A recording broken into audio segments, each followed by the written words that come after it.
Joel Rubin, a former Deputy Assistant Secretary of State under President Obama.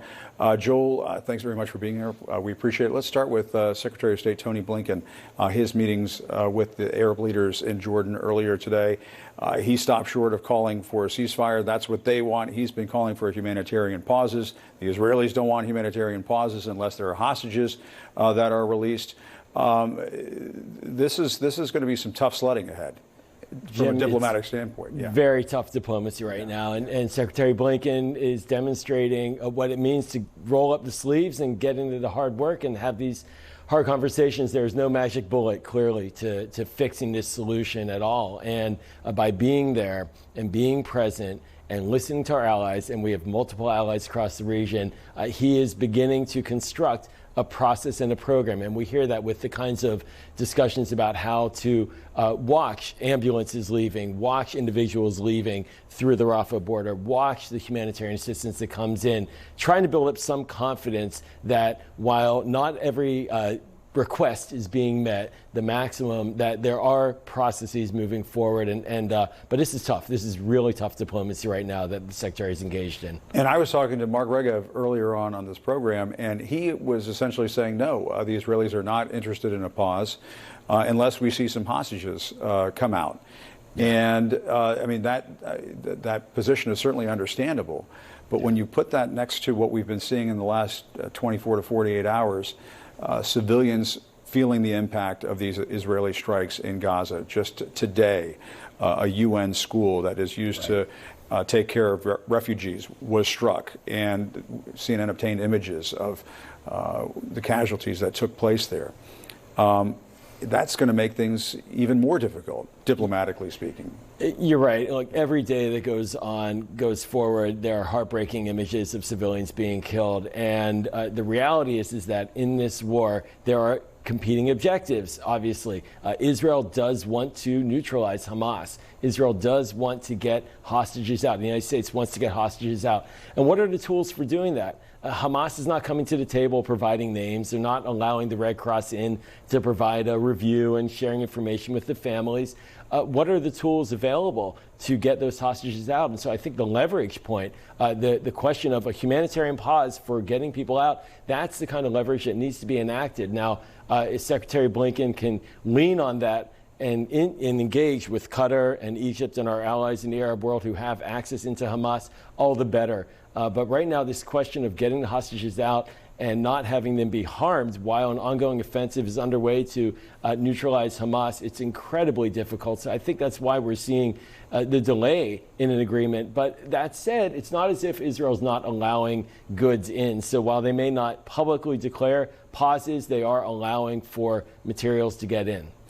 But what about the impact on support inside the United States for what Israel is doing? As these images are coming out, as you're seeing a school, for example, being hit, the Israelis say they're still looking into what precisely took place and why that happened.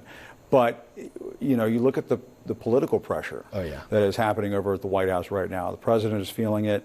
You have Democrats in the Arab American community saying, I supported Joe Biden last time around. I may not do that this time around. All of that pressure has to be coming to bear at this point.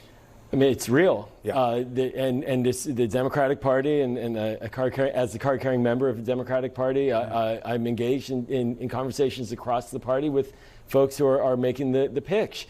And the pitch is real. And there is deep concern that right now the needs of the Palestinian civilians are not being met. But that is not because President Biden is not advocating for it.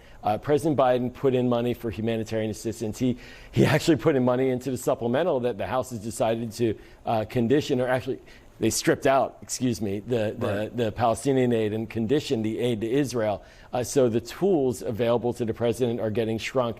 But without a doubt, the White House understands that there is a domestic political challenge, but then that metastasizes as well into the kind of Islamophobia and anti-Semitism that we're now seeing in the streets as well. And I think for the United States at this moment, as the leader in the region, as the only entity, the only country that can truly get the parties together, it's incumbent for us to be out there, as Secretary Blinken is, and trying to get all of our allies to lean in. And the reality is that this war is going to be ongoing for quite some time, and there have to be continual measures to try to get the support to the Palestinians while the Israelis feel comfortable that they are getting rid of Hamas as a threat in their southern border. And what do you think has to be said to Netanyahu and to his top advisors privately in a moment like this? We saw Tony Blinken over there in this latest visit, saying the things obviously that the Israelis want to hear. The U.S. stands shoulder to shoulder with Israel. Blinken made it very clear the administration is not in favor of a ceasefire. They're not calling for something like that because, as he said, it would allow Hamas to reconstitute and inflict more damage on the Israelis. But at the same time, we know, and you know this, privately there are other discussions going on behind the scenes.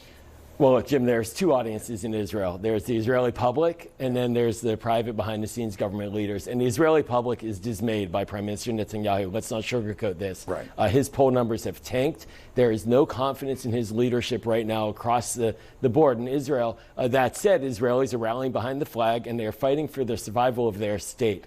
I think for Secretary Blinken, he has to remind the Prime Minister that he has an obligation for Israel over time to map out a vision. What is the plan for the day after? What is the goal for reconciling with the Palestinians? The United States, the president has been putting forward that goal. It's called a two-state solution. It's called allowing the Palestinians to have political self-determination, and that is crucial. And those are the kinds of messages behind the scenes that the Secretary can push while also saying, we have your back militarily, supporting you, and to the Israeli public, the United States has your back. And that, of course, gives President Biden a lot of leverage as he pushes. And I think he'll continue to push, and he has the high ground on that. It's such an enormously complicated and difficult issue. We heard your old boss, Barack Obama, saying this earlier today in a message, how complicated this issue is, trying to remind people on all sides, you got to understand the complexities of all of this and navigating it. Joel Rubin, thank you very much for your time. We appreciate it. Coming